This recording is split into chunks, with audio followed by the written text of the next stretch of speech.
But all I'm going to do now is hand over to Professor Zarrilli. So if we could all give him a warm welcome, that would be great.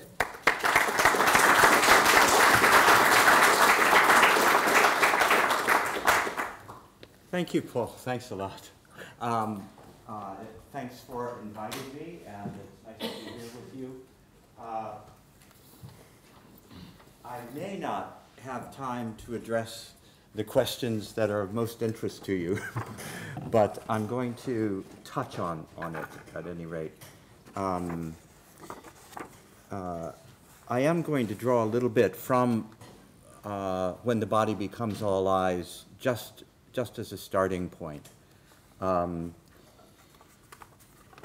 And by the way, I don't need to be called professor. I'm not teaching now. I'm a director, performer. I run my own small theater company, and I've left full-time teaching in the academy about 5 or 6 years ago to pursue my artistic work exclusively. And what I do, basically, I use martial arts, and I've used them for many, many years in training performers, and that's where my focus is. I was fortunate. I'll just mention that I was very fortunate with my Kala Ripayat training. I've also trained in Tai Chi and had experience in other martial arts as well. But I've really focused my work with the martial arts on transferring and translating its principles and elements toward the work of performers, actors and dancers. And so I will be giving a few examples of that later. So just a brief methodological overview that does draw a bit from When the Body Becomes All Eyes. One way of examining martial arts is as one of many forms of embodied cultural practice, through which body-minds, modes of knowledge and types of knowledge, powers, agency, as well as selves and identities are repositioned and reformed. That is, through the techniques and discourses that constitute such practices and the environments in which they are taught, certain repositionings and reformations develop. Given the inherent complexity of any kind of embodied knowledge, practice or knowledge, my own research on embodied practices has been decidedly interdisciplinary and necessarily utilizes historiography, sociological, anthropological, ethnographic techniques, as well as an emphasis, especially in my most recent work, on phenomenology and a specific branch of cognitive science known as dynamic systems theory. I'll be touching on this. Even in the length of a keynote, I don't have time to go into near as much detail as one would always want to. Now, as many of you will know, as discussed by Mauss, de Citeaux, and Bourdieu, everyday practices, such as walking, driving, hygienic practices, often become habitualized and routinized. And I've always differentiated these kinds of embodied practices, the kind of everyday that become habitualized and routinized, from the more specialized, more virtuosic forms of embodied practices, like the martial arts, performing somatic practices, whether that's someone who is working with Pilates or massage therapies, or a surgeon. And often long-term training has to be undertaken in order to become accomplished, of course, in any of these kinds of embodied practices to reach a certain level of expertise. This is a given. So extraordinary time, energy, and resources are often invested by both the society and culture, occasionally, and sometimes not, as well as by individuals in these forms of specialized training, by means of which it's possible for personal, social, ritual, and or, in some cultures, cosmological realities to be created and enacted. This is always, of course, context-specific. Because embodied practices are not things, but an active, embodied doing, they are intersections where personal, social, and cosmological experiences and realities can be negotiated, and often are. Again, it depends on the context as to which of these and how much of these multiple realities are addressed in any specific context. And to examine any specific type of embodied practice is to examine multiple sets of relationships and experiences. A practice, therefore, and any embodied practice, is not a history, but practices always exist within and create histories, plural. Because there may be two practitioners who are doing things differently, they're creating two different histories. Likewise, a practice is not a discourse, but implicit in any practice, its structure and the specific techniques through which a particular body-mind is shaped are multiple discourses and at least one, if not several, paradigms through which the experience of practice and the techniques can be reflected upon as one practices. Now, following the work of Paul Connerton, martial arts, somatic practices, meditation, and performance may all be considered as forms of what he calls incorporating practices, through which the body-mind forms of consciousness and therefore experience and meaning are culturally shaped in its actual practices and behaviors.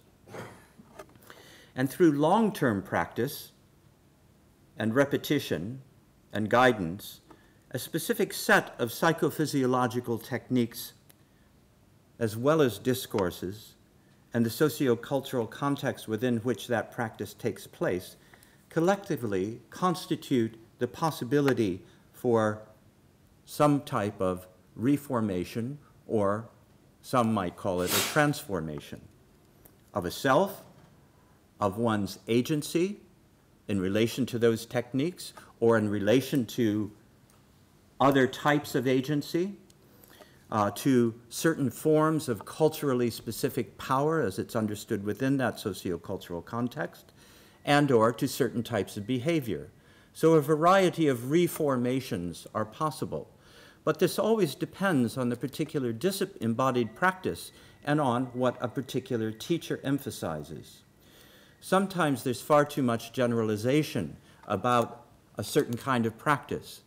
And one of the things I've tried to do in my own research is to focus specifically on how much individual variation there is amongst teachers, where the same techniques are used for very, very different purposes, with very, very different results in the formation or reformation of persons, their behavior, and so on.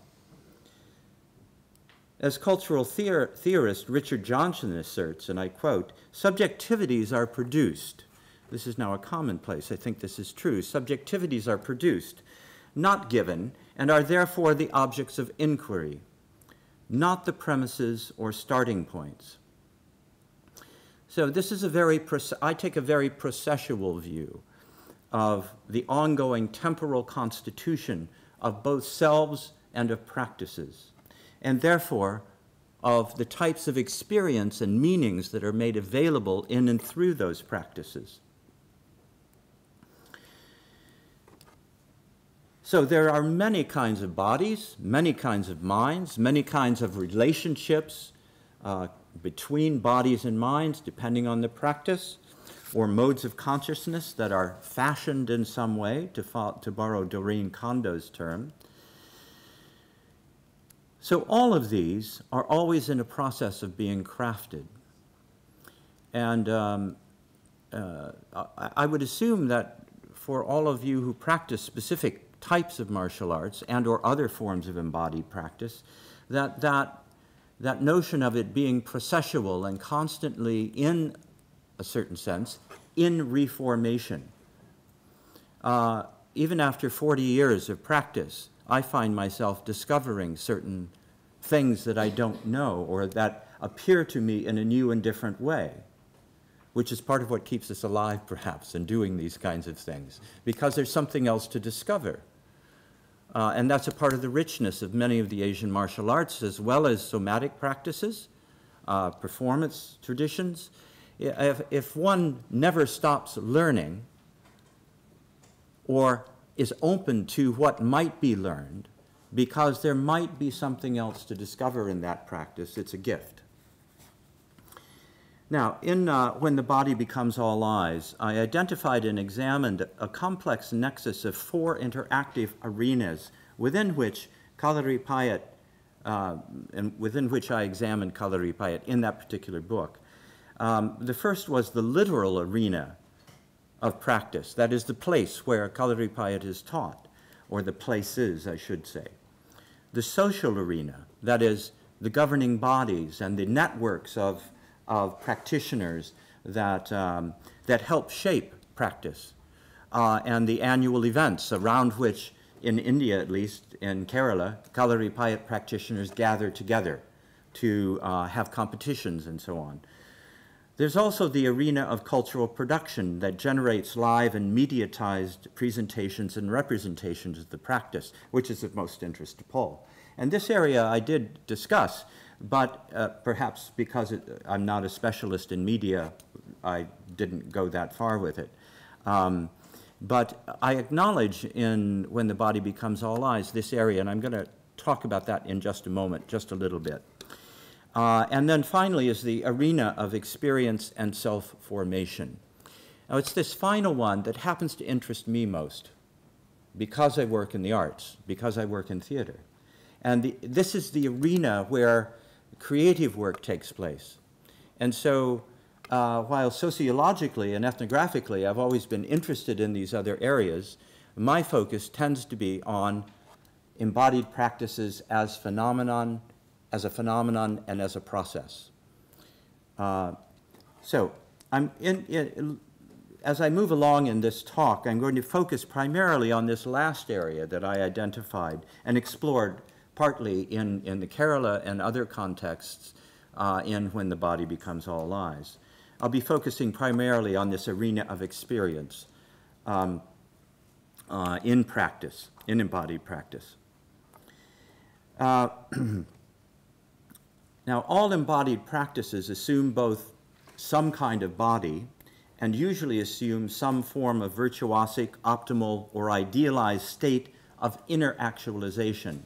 This may or may not be articulated, but I think it's usually assumed in some way, even if it's not articulated. So embodied practices may be considered dynamic events. And I'm going to talk about this as a bit later as I get into the substance of the talk. But before turning to this area of embodied practices as dynamic events and places where forms of inner actualization take place, I want to briefly comment on the arena of cultural production within Kalaripayat in the past and within which it's practiced today. Now, one of my earliest publications that I doubt anyone here has read is a two-part article that was published in a journal called Sangeet Natak in India called From Martial Arts to Performance. And it's a very early study where I am talking about the huge range of traditional performance genres in Kerala that have been influenced in one way or another and that are forms of cultural performance and representation of a martial heroic display ethos within Kerala society and culture. It's not something that's in When the Body Becomes All Eyes, because I couldn't do everything in the book. But this was a very early publication, and I just have a couple of slides up here that I want to share with you. And this early essay was trying to outline something of the fact that combat systems, martial arts, and combat techniques have had, of course, a profound and lasting impact on the development of cultural, what I would call cultural performances in specific cultural contexts. So whether that's in decentralized tribal cultures of a certain period or whether that's in politically centralized states, specific techniques of hunt or of battle or of martial arts practice have been transformed constantly into performances that symbolically, representationally, and or in some way try to encapsulate something about something that has to do with a kind of heroic display ethos that marks in some way a particular cultural form of dynamic energy that often is aroused in a martial arts practice. Now, Kerala has a huge number of these. This is one that's called Kathakali that takes place. It's like a mass enactment of an historical combat where they have stick dancers and huge crowd. I mean, it's like thousands of people gather every year for the Kathakali. It's a ritual quasi-combat performance. None of these people are trained in Kalaripayat, but there's a collective recollection of this of the heroic in Kerala, where that in India, like in other Asian cultures, that's always been very important. Even if most of the martial arts in India weren't known for years and years and years in the repertoire of world martial arts.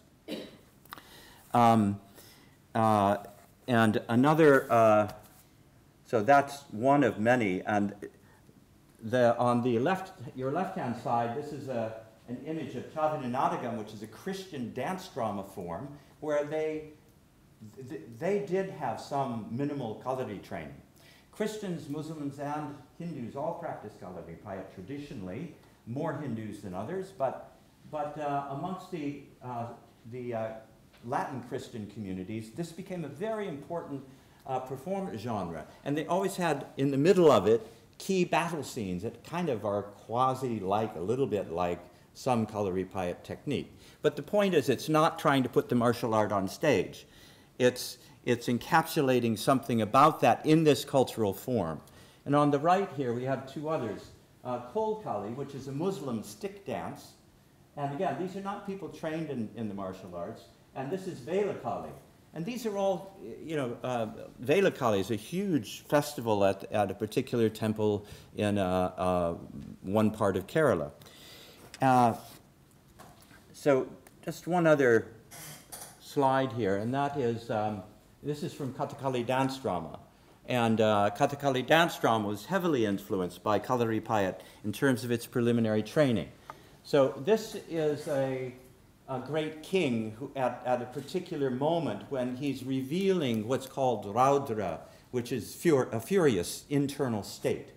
And I've written about this at length, and it's a fascinating encapsulation and cultural interpretation of a state of awareness and consciousness of somebody who's going to kill someone. And sometimes we don't necessarily think about the reality of martial arts which are intended to kill. And in Kerala, this is very, very clear, because in Kathakali dance dramas, the titles of plays are things like Kichikavadam. It's the killing of Kichika.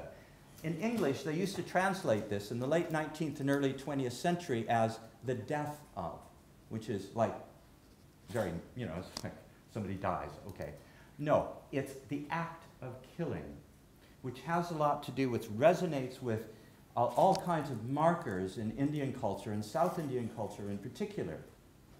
And so this is a very key kind of point about how these traditional performance genres, tell us a lot about the martial tradition itself and how they are embedded in a specific cultural context. So a part of what I want to do is move on to more recent kinds of, so there's this very long history of performative manifestations of either the martial art itself, where it becomes, so to speak, spectacularized through public displays. And this is normal, I think. You know, again, militaries are always displaying themselves in our cultures. You know, you have the big, you know, in China or in Russia, and tanks rolling down the street. And this muscular form of spectacularization of the ability to kill is a part of what is behind this. That part of it doesn't interest me personally because I'm a pacifist. And so, I find it interesting to look at these issues. So this was in 1983 in Palghat, Kerala, when I have no idea of whether they used to do anything like this before Bruce Lee movies, but doing these, you know, something like this, jumping over 3 of your Kalari mates and breaking 3 clay tiles, which roof tiles. This becomes one of the popular modes of spectacularization when you're doing a demonstration of martial arts techniques. And it's difficult to know whether how old that is.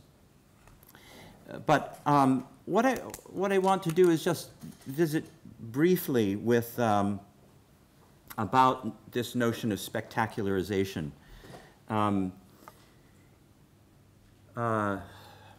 Bill Beeman, who's an anthropologist, argues that, and I quote, "Spectacle is usually a public display of a society's central meaningful elements."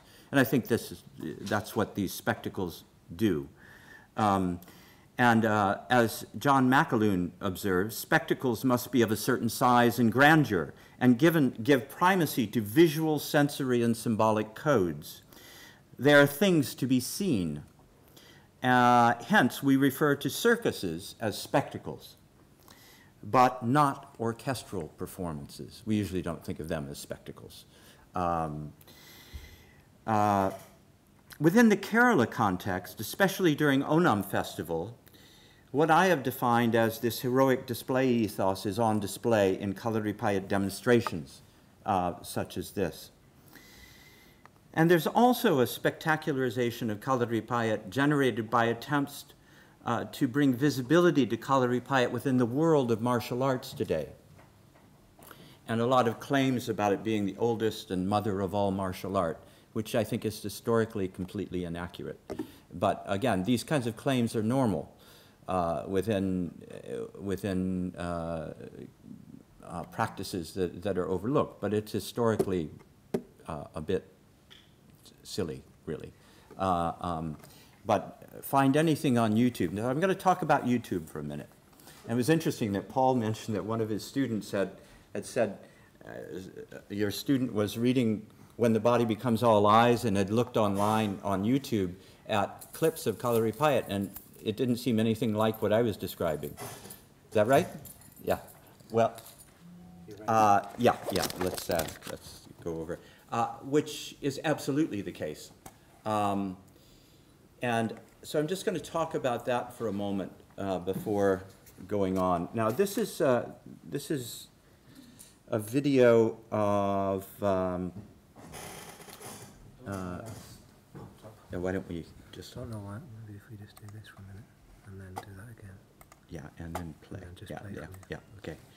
Okay, this is taking place during an Onam festival celebration in New Delhi, where people from Kerala, many Malayalis live in Delhi, and so it's for the Malayali community. It's like there, and so they're on a grassy area, and the I'm just going to show a little bit of this.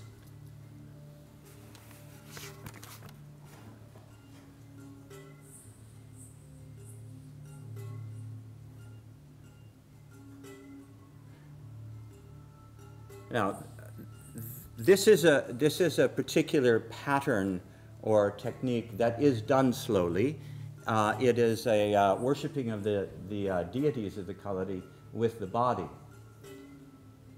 And Kalaripayat does help people in certain of its styles to become very, very flexible. And this particular form is done fairly slowly. But then in the video, they slow it down even further and use slow motion for effect. And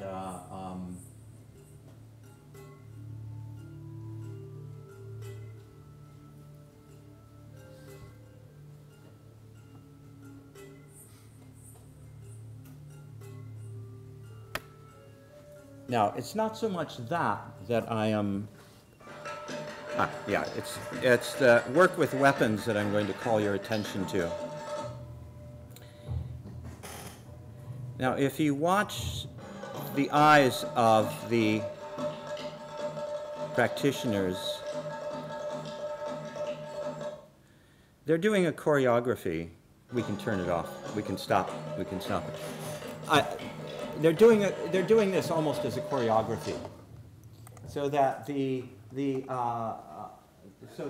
earlier exercise actually, this group, especially the woman, she's very good. She has very good form and very good kind of internal. I would say she has a very clear internal connection to what she's doing.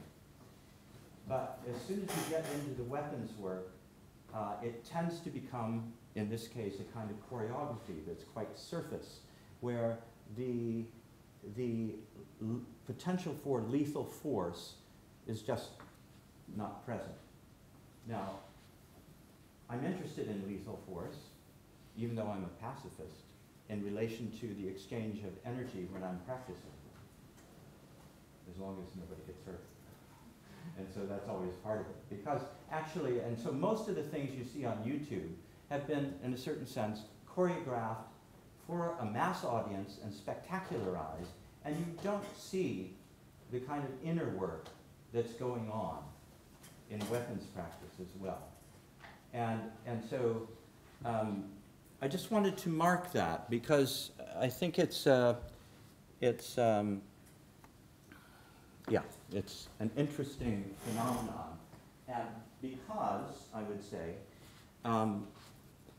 this tends to, it can lead people in certain direction. For example,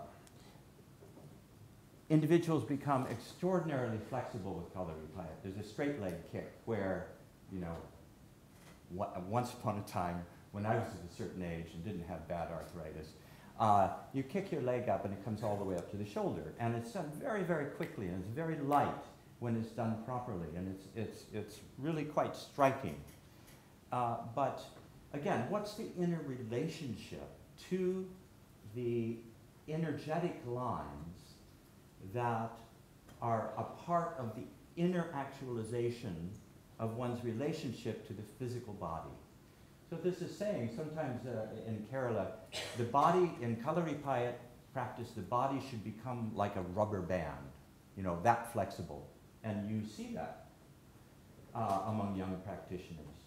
And that's wonderful, but sometimes that becomes the goal. That is, how flexible. And here, yoga is the same way.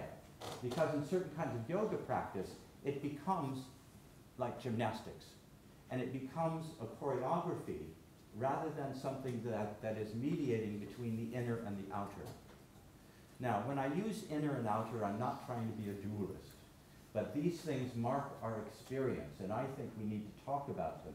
So even though I often engage in discussions of the inner dimensions and the outer dimensions, recognizing that in good practice, we're working at erasing that kind of inner-outer. But the thing is, there are outer dimensions to a practice, and there are inner dimensions to the practice. And so I'm going to focus now in the body of my talk on these inner dimensions of practice. And we can always have a conversation further, Paul, about some of these other cultural formations of Kalaripayat. So I'm going to shift gears here away from the spectacularization to that side of these practices that is of more interest to me at this point,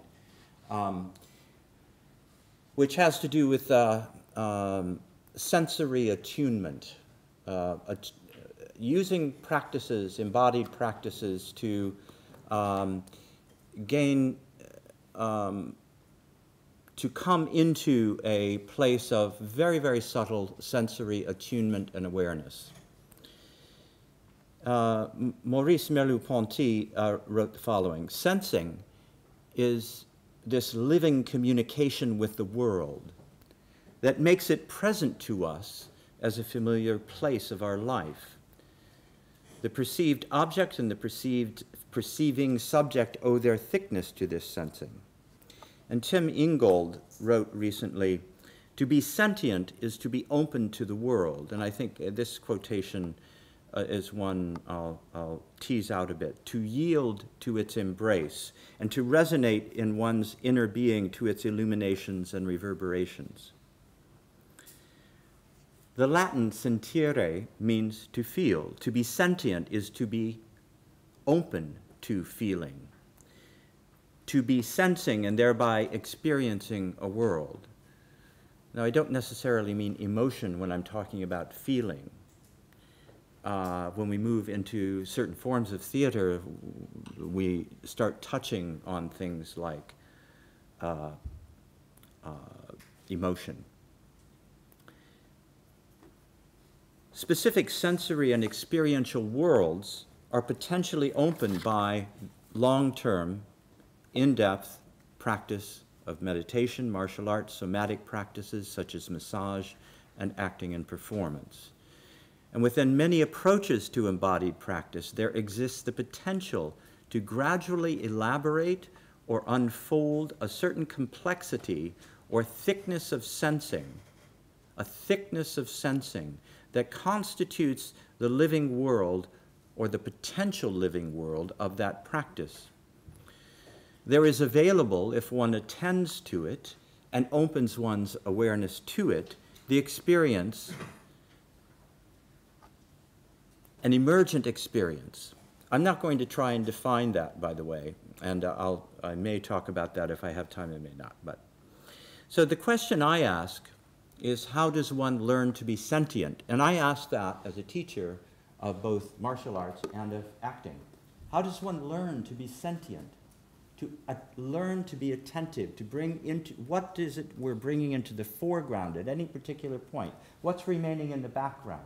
How do we negotiate this territory between foreground and background in what we are doing? It's something we do, of course, in martial arts. It's something we do in acting. There are different qualitative dimensions, so I'm not trying to reduce these things to each other, and I'll be clear about that in a moment, I hope.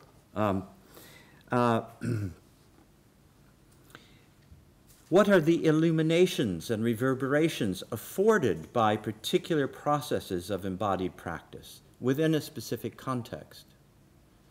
Now, the notion of affordances comes from James Gibson's work. He's a psychologist, and I think his work is very important in this regard, and it's something that's picked up by what's called dynamic systems theory or enactment theory within the general framework of cognitive science. It's one branch of cognitive science today that some of you may be aware of.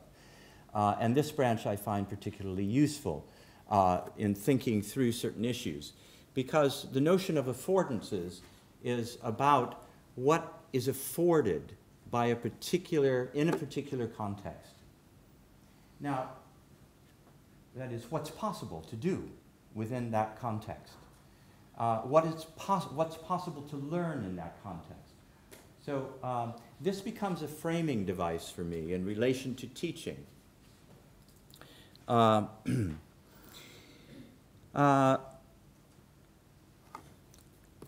going to step sideways for a minute, not literally over here somewhere, but I'm going to play an audio recording of a performance by Patricia Boyett of the very last section of Samuel Beckett's play, Rockabye. I know many of you are not from performance. So I thought I would have something for you to engage with that is performative. And this, Patricia is a professional actress. We're the same age. She and I have worked together extensively on Samuel Beckett's shorter, later plays. And I'm going to just give you a brief context about this particular play. This is a 30-minute play called Rockabye. It possesses what I would describe as a unique form of iterative ambiguity or shattered language, like many of other Beckett's later plays. And Patricia Boyett she's a woman sitting in a rocking chair, being rocked. She is not rocking herself. I want to make that clear. She's sitting in a chair. So if this is a rocking chair and I were Patricia, you would see that my feet are off the floor. And over the 30 minutes, she's seated, as you see her, in black costume, and she is being rocked in time with the text. Nothing else happens. 3 times, the audio tape you're going to hear, which is her own voice, stops, and she says a single word. More. Then the rocking continues. So you can see that she is not rocking herself. I'm playing this for you because this has to do with sensitization. And I'm going to ask you, I might invite you, because it's just this image, to even close your eyes and open your auditory awareness to the sound of her voice. Okay? So I'm going to invite you into a certain kind of spectatorship. Now, if she was here, you would have your eyes open and could watch her. But I don't think I'm a good stand-in for Patricia. So, one just other little note. So she's listening to her own voice, which is pre-recorded. And yes, there's lighting from the side here so that it looks like there's a window next to her. So I'll just play this for you.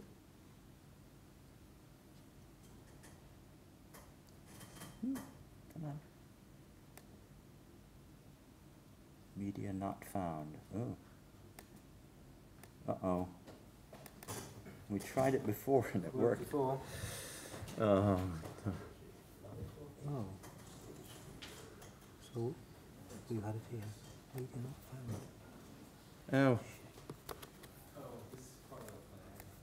Sorry. We tried it out so well. Before. No. Okay. I don't know what to do. I will stand in for Patricia because I have no choice.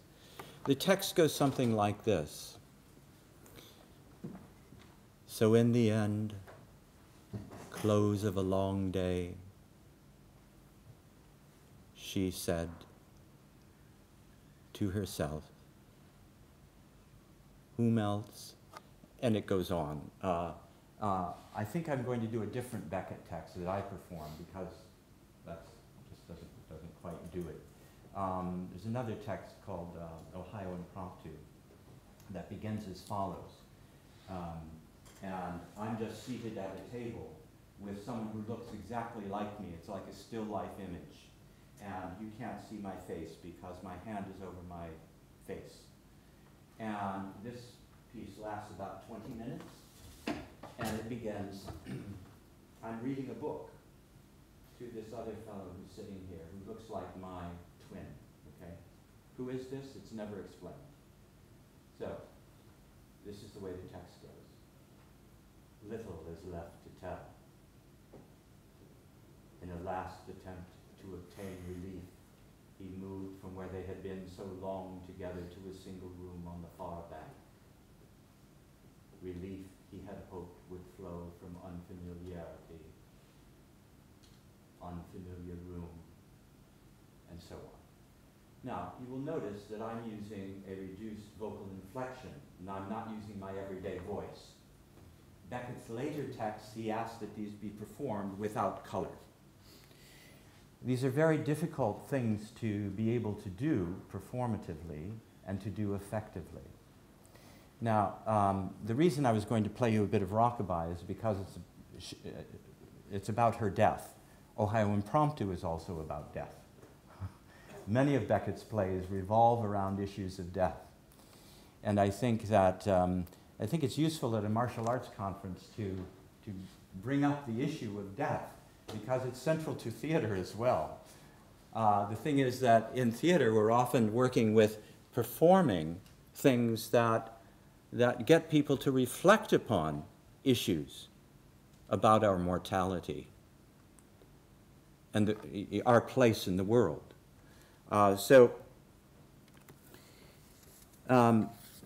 And a part of what I do in my work is to try to have a way of helping actors to work with the notion of an inner animation that comes out of work with martial arts, with what in Kalaripayat and India is known as prana or pranavayu, and ki or chi in the East Asian martial arts. But there's always some notion of animation, and this is something we find in cultures throughout the world, of course.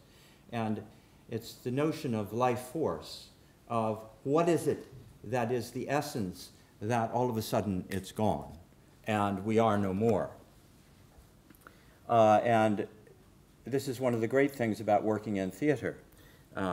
You know, you're dealing with these issues, if you wish to, a lot.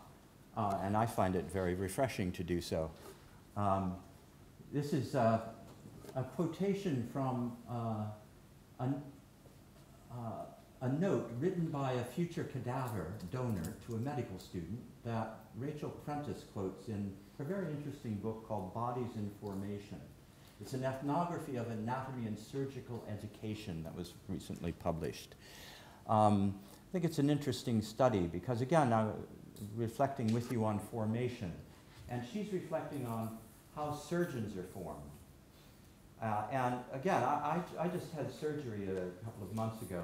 I had an incisional hernia from having had cancer of the bladder 10 years ago. And so I've had all kinds of surgery, and I sure as hell hope that the surgeons that operate on me are virtuosic in their embodied practice. And she writes about how they're being trained. And that's quite fascinating, I think, to think about how surgeons are trained, because they're using scalpels. They're using instruments that could kill us, and that do sometimes, unfortunately.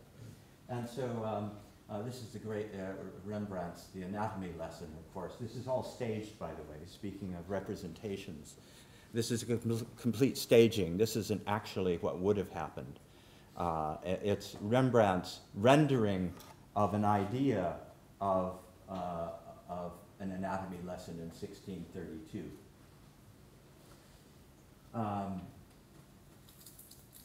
Now, corpse. From Middle English, Middle French, from the Latin corpus, a dead body, especially of a human being, something that is no longer active or vital. So I'm interested in going back to this underlying sense of what's vital, to vitality, to the initiation. The work of Maxine Sheets Johnstone, I think, is quite interesting. I don't know if you all will know her work. She's a dance phenomenologist, and she has a body of work that I think is quite important.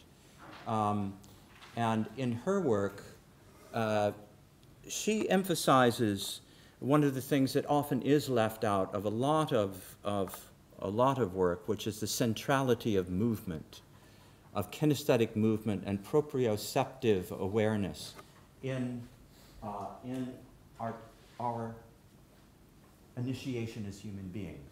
And she's drawn a lot on some of the work of those who study infants. Stern. What is Stern's first name? Daniel, thank you. Yeah, Daniel Stern, thank you. Who shouted that out? Yeah, thanks. Yeah, yes, it must be Ben. Daniel Stern's work. So I think that her scholarship is quite interesting. Sometimes I think she goes a bit too far with some of the critiques of enactment theory, but I think that her work is very interesting because she calls our attention again to proprioception and kinesthetic movement and self-movement as something we tend to forget. I just happened to be in the US and saw a grandchild. And watching an infant again after I hadn't for quite a long time, and Ben has an infant, and so maybe that's why you're up on this, Ben. So it's like they're constantly in movement. And this is what Sheets Johnstone calls our attention to. And as we're socialized and enculturated, that kind of movement is often enculturated and socialized out of us in some way. And then we have to go through special trainings to start to get back in touch with movement. I'm not just talking here about overt physical movement, but about how there's a generation of an animating force in an infant. And what is it? As soon as the infant's born, there's breath, there is sound, there is movement. And there's a presence in the world that wasn't there before. Fantastic. Yeah, it's life. The other side of what are, and so martial arts I think are all tied up as is theater with both sides, with death, with our mortality, with our potential mortality, and with the animating force of birth and life. And of course, in the Asian martial arts, we have very rich traditions for identifying some of these, some very specific pathways and dimensions of these inner animating forces that help us come to know the world in a certain way, that sensitize us in certain ways. How long do I go until? I've got a little while yet. Okay. Okay. I want to give a few examples of the kinds of things I'm, about notions of sensitization. It's something I've been writing about quite a bit, and I'm just going to give a few examples, practical examples, and talk about them, and why I think they're important. I think what I'll do is start from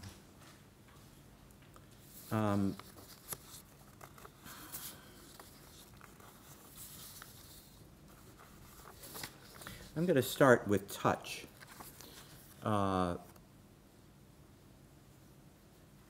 In a recent book called Touch, The Science of Hand, Heart, and Mind by neuroscientist David Linden at Johns Hopkins University, he says the following: touch is not optional for human development. He's talking about infants. If there's not touch, it can be a disaster. If infants are not touched, if the tactile is not part of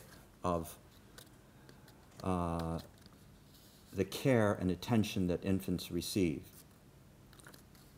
He says, in everyday speech, at least in English, the tactile is so entangled with the emotional that when we encounter someone who's emotionally clumsy, we often call that person tactless. That is, that person lacks touch. Linden reports, and those of you from other cultural areas could comment on this, of course. He says that we find similar assumptions in Indo-European language groups, that is, that emotions are called feelings, not sightings or smellings. I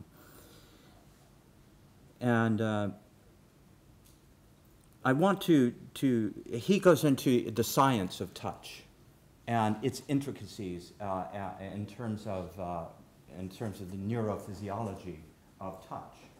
And I think this is quite important because, you know, it helps us to understand some of the ways in which subtle sensitivity arises. In Kalaripayat practice, in the style the main style that I practice, which is from Govindikutinai, or the CBN. Kalaripayat is usually done barefoot. I'm on a carpeted surface, so I'm going to keep these up. So the lion is a pose that's like this. And when you move forward into another lion, you're sliding the foot on the floor. And, you know, all martial arts are working through repetition if they're form trainings. And so what work is that form doing? And how does a teacher, through the discursive construct of their pedagogy, do they call attention to certain aspects or dimensions of the subtlety of the practice? Or, as in my own training in India, you're just left to your own devices, and if you're fortunate, you discover something and you become virtuosic. That's the traditional way of teaching. Nothing's ever explained, although sometimes a teacher would touch the student. And this was very important when it happened. But there wasn't an explanation. When I'm teaching, I actually give a lot of information to students because I was able to go to Kerala and live there for 7 years. And when I'm working professionally with actors, if I'm going to use something from a martial art, I have to make it accessible and useful for the actor. And I feel a professional responsibility as a theater director to make sure that what I do is accessible for performers and that they don't have to go to Kerala for 7 years if I'm going to use some of these techniques. So I articulate certain things. Now, you know, some people might, giving away secrets. These are not secrets. And also, the other thing I would point out is that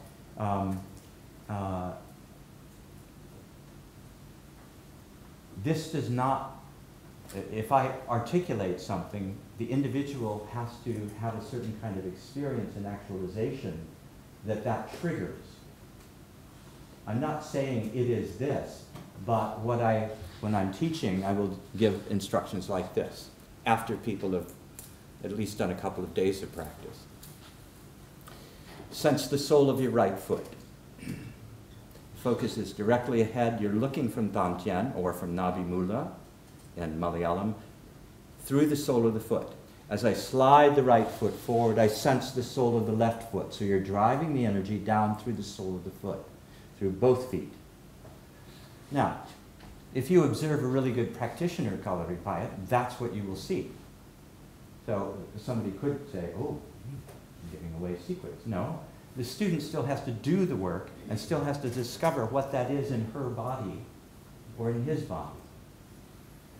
So I teach very much as a Westerner, as somebody who's been brought up in the West, and I don't pretend I'm a Malayali. And I don't, even though I have Gurukul status, I do not act like a traditional Indian guru, because sometimes they're quite brutal. And I'm just not, you know, and it's very hierarchical, and I don't work that way. So I'm full of contradictions when it comes to so I'm calling attention here to a certain kind of opening of awareness. Now, in later training, Kalaripayat, a very important part of advanced Kalaripayat training is massage. And you find this massage in Kathakali dance drama training. And this massage, do you want to be a subject? Paul, do you mind? I'm going to do. Just lie down on the floor. Here. This way or this way? Why don't you lie on your stomach? Okay. Just lie on your stomach. Thank you, Paul. It's participatory. Okay. I'm holding on to ropes suspended from the ceiling. Okay. He has no clothes on, and we put copious amounts of oil on his body. You okay? Yeah. So I'm holding on to ropes, and actually I begin by actually slapping the lower back region, opposite Muladhara chakra. And then I'm holding onto the ropes, I start massaging with the foot, okay? And the massage is a whole body massage, thank you, Paul. But obviously I can put an awful lot of pressure. And so training in the massage was traditionally the last thing someone would learn, because you have to sensitize the feet to what you're doing, because you're giving it with the feet and with the hands partly. And so that action of working with the feet, because in a certain sense you're working energetically or with prana, pranavayu through the feet, and you're having to read the individual's body. It's a very subtle form of sensitization that has to go on in a tactile way through the feet and the palms. That in turn, going through that kind of training in a somatic, what I would call a somatic practice, it's an integral part of Kalaripayat, and because it's kind of the physical therapy side of Kalaripayat training in Kerala,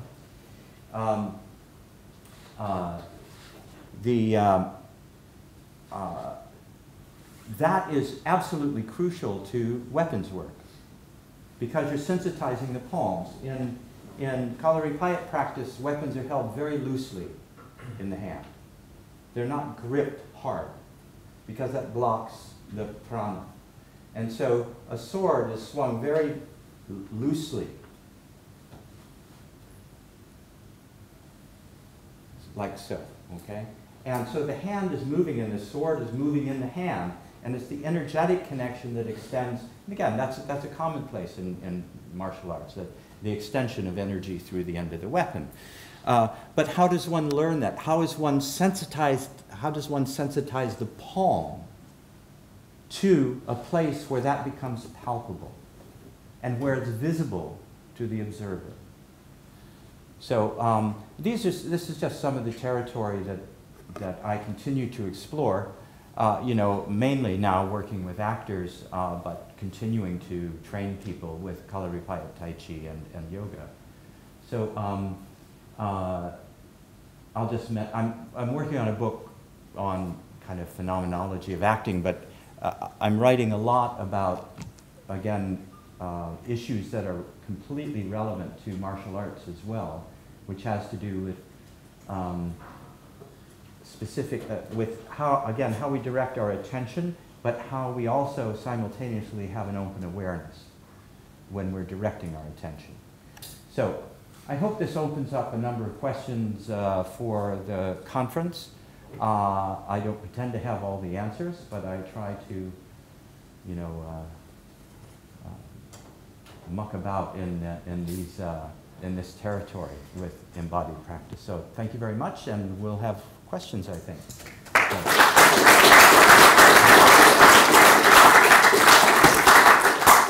Okay, thanks very much. So we've got about 15-20 minutes for questions and discussion. Would anyone? Yeah. Okay. Thank you, Philip. Yeah. Just a comment and a question. Hopefully not getting too long. I think it's a very deep and wide topic. The observation, the comment is, I'm glad you talked about the traditional and Western pedagogy. Yeah. Since I've just exposed last year in this conference quite the same topic in Kung Fu. So it's kind of helped me also my work toward that. The question, you talked about inner and outer and how to sensitize the body to inner and outer. I'm interested into that topic, and how could you explain what's inner and outer to somebody who's completely Juno of martial arts? By taking them through a process of an exercise. Okay, so in other words, let me give an example. Okay, when I'm training people, I start with a series of breath control exercises. Breath control, yeah. And so when I'm instructing people, these are exercises I didn't learn from my primary Kalari teacher. I learned them from a Muslim master in Central Kerala. When I'm instructing, he didn't teach me this way, but this is the way I teach them. Focused ahead through a single point. So I'm focused through that point with my external arm. At the same time, I'm looking from nabimula, through the point. Also, I'm using the inner eye, or the mind's eye, to follow the breath. So on an inhalation, if this represents my breath,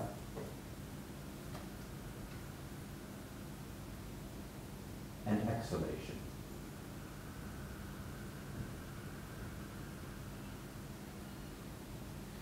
So, the best thing I can do to answer what I think I understood as your question is to give a practical example. I don't know whether that gets at it or not, but there's several inner things that are going on. I'm using, do we have an inner eye? According to Colin McGinn, who's a philosopher, I would follow his analysis of this, and I would argue that there is, something arises when we do certain kinds of processes. This could be called the imagination, okay? But imagination in English is a really problematic term because we tend to think so visually. It's a dynamic activity. When we're imagining something, we're doing something dynamic. It has an inner dimension, and in this case, it has an outer dimension. Because I'm looking ahead, but I'm looking inside myself. I can't actually look with my physical eye inside myself, but if I do something, there may be a material, palpable, sensory awareness that arises from doing that over time. And so it has inner and outer dimensions. And so it's all one experience when it happens, but it has dimensions, experiential dimensions that we could describe as having, somewhat having inner and outer. It's not necessarily a good way of doing it, but when I'm working with people, I find it useful. And so, again, part of it is a pedagogical tactic on my part. When I'm talking philosophically, I try to disown dualism. I don't feel like it's dualistic. We have this in Kerala culture, Antaripamayatu, that's the inner, and you have the outer, and it's marked culturally by certain terms. And so certain cultures, even if they're primarily monist, sometimes recognize the inner and the outer. And so sometimes I'm accused of being a dualist, which I find, it's just, I try to be clear when I'm writing and contextualizing things to make clear that it's a tactical thing, the inner and the outer, and trying to recognize both. I hope that starts to answer it. I don't think there is an answer. I do understand it's a very difficult topic to answer, definitely. I've been involved, and I'm still involved in a kind of operation considering inner and outer. And consulting references, it's extremely difficult because it's also difficult to not just to explain a word. Before explaining a word, you have to communicate this kind of experience, and this can be quite tricky. Yes, yes. But one thing that I do when I'm teaching is I don't tell people how to experience that. That's important because my experience may be different. Joyce is trained with me. She's from Jordan. She's up there. Anyway, I don't try to tell Joyce, you're going to feel X, because it's like, she's from Jordan. How she assimilates the instructions idea, is for her to figure out. And so this is where, I'm not saying this is what it means, or this is what you experience. I'm saying here is a process, a phenomenon, and a process that we're going to follow. See what arises. Yeah. So for me, this becomes a question. And this is where the notion of dynamic inquiry is embedded. What arises for the individual who's doing that when they receive certain kind of instruction? I hope that, yeah, we can talk more later. Yeah. Does it relate to the video clip that you showed of the weapons and the empty hand Kalari form? Yeah. And you said, look at the weapons, it's a demonstration. You look at the eyes, that they're aiming for the sticks, and it's clearly choreographed. Yeah. So that's an outer demonstration, but there's no lethal force, which would be the inner. Yeah. But there's no lethal intent. That would be, if you're emphasizing the outer form and you lose the inner relationship to the form, you know, it becomes a bit, it doesn't have the valence, the power, the shakti of, you know, when you see lethal force, you know, and you're in the room with lethal force, you know it. Yeah. Yeah, when somebody releases a sword, when my teacher would do that with me, sparks are flying, you know, off the steel, you know, and it's like, it is frightening, you know, because, you know, you're not, this is not staged combat. They're not, and again, teachers, and this only happens at very, very advanced practice too in Kathakali, because again, otherwise you've got to go slowly, and the teacher has to be able to read whether the student has gotten to a place where they're able to use what I would call absolute lethal force, and the teacher has to be able to pull a blow if the student makes a mistake, so that somebody doesn't get hurt. You know, and again, you know, it's, that is the way Kathakali what is practiced. You know, sometimes, again, there's a lot of practice where you don't see that, and you don't see it in public demonstrations, either because of the, yeah, anyway, yeah. Yeah, could you talk a little bit more about your theater company and how you're incorporating the training? I'm particularly curious about whether you are taking a company through the art to the point where they begin to experience these differences between inner and outer. They begin to build the structure of the body in a truly useful way. That's the purpose of it, you know, and I try to do it very efficiently. So, you know, just before coming here, I was running a 4.5-day course for people who haven't done this work before. I mean, is this a company you're working with consistently, or is it people who are just kind of coming no, from the Plan Arts Group, the theater company is, because we don't have state subsidy, so I can't have I'd love to have, if there's a patron around, anyone wants to support the theater company, welcome patronage. But the funding realities are such that, no, it's not a permanent group of people, but when I work, you know, I try to work, I use this work with actors. So last year I was directing in Norway. This is completely separate from my own company, but I was invited to go because the artistic director wanted her actors in Norway to experience this training. So the company of 10 went through the training with me over a 6-week period, and we applied it. And it's a non-verbal piece written by a Japanese playwright and author. And so I have a book or two you can read. I think they're probably in the biography. Yeah. About how I use, that's what I mean. It's like, right. It would take me way too long to explain it, but I immediately try to get people, draw people's attention to, again, the nuances that are inside, the potential that's inside these forms.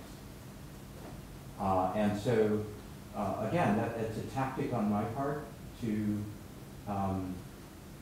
help sensitize them and open them up in certain ways. Do you feel like they get it in Joyce, do Yes. you get it? Oh, yes. And by that I mean, you know, when you go study for 7 years, you get it in a certain way. Yes. Incorporate it in a certain way. And you don't, you know you can't give that in 6 weeks, but No. what can you give? Is it, Well, that's always the question, and so it's like, it depends on meeting someone. You know, I always explain, I'm very fortunate because I've never had to teach people who didn't want to learn what I had to teach. You know, it's like that's impossible with this kind of stuff. So if somebody doesn't want to learn, you know, like this unusual approach, is if an actor came and just, you know, and thought this was far too bad, you know, that's going to do no good whatsoever. For whatever reason, people who encounter this work, if they find it useful, sometimes they want to do more. And if they don't, that's fine, because they may have learned something, because actors often have multiple trainings, or I work with a lot of dancers. And so they already have a really strong sense of embodiment through their other practices. And that's the other thing. There's a meeting inside each individual of these multiple practices. And that's why I use Tai Chi and Kalaripaya and yoga, because I don't want to reduce things to one specific form or style. And the Tai Chi does a certain kind of work that Kathakali doesn't do, and vice versa. And yoga does something, and so they're all complementary from my perspective, and those help feed different dimensions of a kind of corporeal, inner outer sensory awareness that might be possible. And it always has to do with your relationship both inside and to the space you're inhabiting. Because again, the martial arts are wonderful that way in relation to 360-degree awareness. So, yeah, I hope that starts, but again, I've lots of stuff I would review. Yeah. Thank you very much for a mind-blowing experience. My question is a bit of a strange one. It's why, but let me give you a context for it. In the martial arts, I've seen many people who perform martial arts. I can think of one lovely lady who won, I think, gold in one of the top English Tai Chi competitions, and she was a dancer, and when you watched her Tai Chi, it was externally perfect, but there was no intent. The why is, why do you want actors with that internal intent? What does it bring to what they do as an actor is what interests me. Yeah. An animating depth that is very hard to articulate and explain, but there's something more.